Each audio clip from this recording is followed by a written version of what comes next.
Hello everyone, welcome back to my channel Shiksha guide. आज हम करेंगे एक्सरसाइज 12.1 से क्वेश्चन नंबर 7। क्वेश्चन नंबर 7 के हम एफ तक पार्ट कर चुके थे। आज हम करेंगे पार्ट नंबर जी।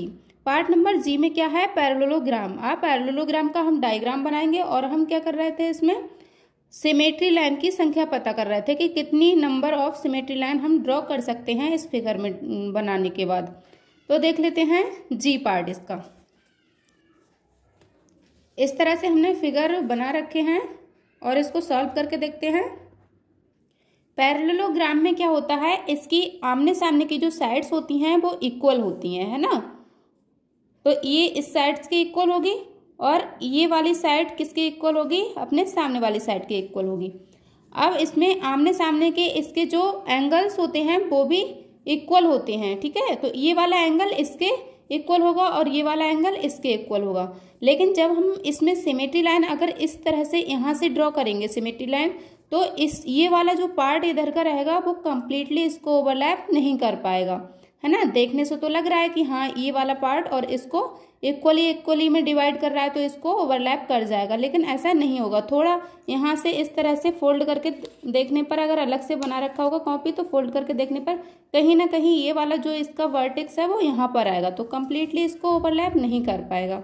तो हमारा पैरेललोग्राम में जो लाइन ऑफ सिमेट्री होती हैं वो क्या? जीरो होती हैं, ठीक है। इसको ध्यान रखना, पैरेललोग्राम में number of symmetry line zero होती हैं।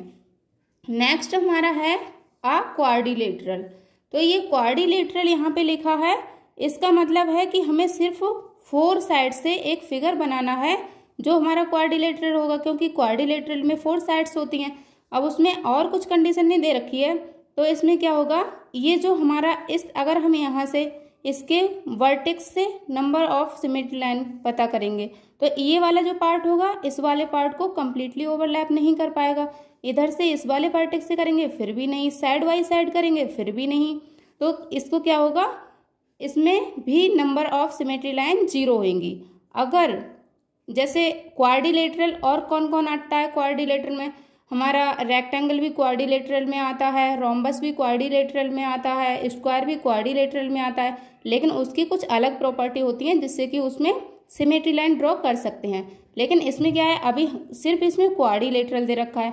इसमें क्वाड्रिलेटरल तो हम कैसे भी बना सकते हैं, एक ये साइड बनाई, एक ये साइड बनाई, इस तरह से और इस तरह से। बताओ इसमें कैसे हम सिमेट्री लाइन ड्रॉ कर सकते हैं? किसी भी तरह से हो सकता है। एक इसकी इतनी बड़ी लाइन बना दी, एक इतनी छोटी बना दी, एक इतनी बड़ी बना दी, एक इतनी। तो इस तरह से हम नहीं कर सकते, इसमें कोई भी number of symmetry line draw नहीं कर सकते, ये पॉसिबल ही नहीं है, ठीक है। कुछ हैं जो कि रोम्बस, रेक्टेंगल, स्क्वायर, तो उसमें कुछ अलग प्रॉपर्टी होती है, इसलिए उसमें सिमेट्री लाइन ड्रॉ की जा सकती हैं। तो इसमें भी हमारा जीरो मिलता है, ठीक है। नेक्स्ट आई पार्ट देखते हैं। आई पार्ट में क्या है, एक हमारा रेगुलर हेक्सागन है।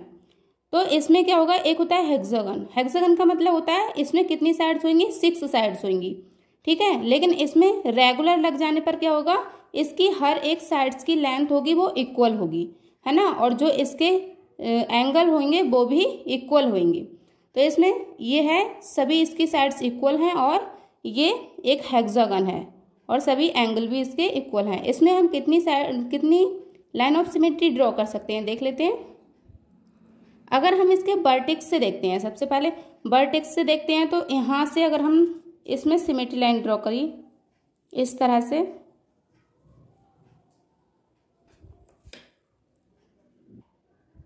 बिल्कुल इसके वर्टेक्स से ही होनी चाहिए, इस तरह से। तो ये वाला पार्ट है, ये इसको इक्वली डिवाइड कर रहा है, ये हाफ हाफ हो रहा है दोनों, तो ये वाला पार्ट है इसको ओवरलैप कर जाएगा। तो ये हमारी सिमेट्री लाइन ड्रॉ की जा सकती है, ठीक है। इसी तरह से जितने भी वर्टेक्स हैं उससे सिमेट्री लाइन ड्रॉ की जा सकती है। अब इसमें देख सकते हैं, इस तरह से करते हैं, इस वाले वर्टेक्स को मिलाने पर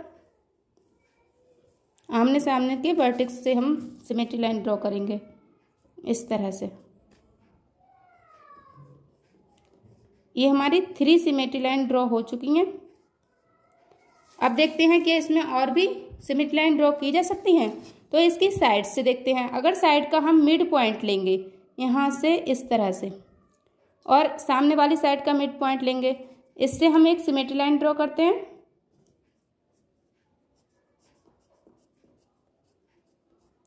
तो इस वाली सिमेट्री लाइन को देखते हैं तो ये वाला जो पार्ट है इधर का और इधर का वो हाफ हाफ हो रहे हैं। इसका मतलब क्या हुआ, ये वाला पार्ट कंप्लीटली इसको ओवरलैप कर जाएगा। ये वाला वर्टेक्स इसके ऊपर आ जाएगा, है ना, और ये वाला वर्टेक्स इसके ऊपर और ये वाला वर्टेक्स इसके ऊपर, तो कंप्लीटली इसको ओवरलैप कर लेगा।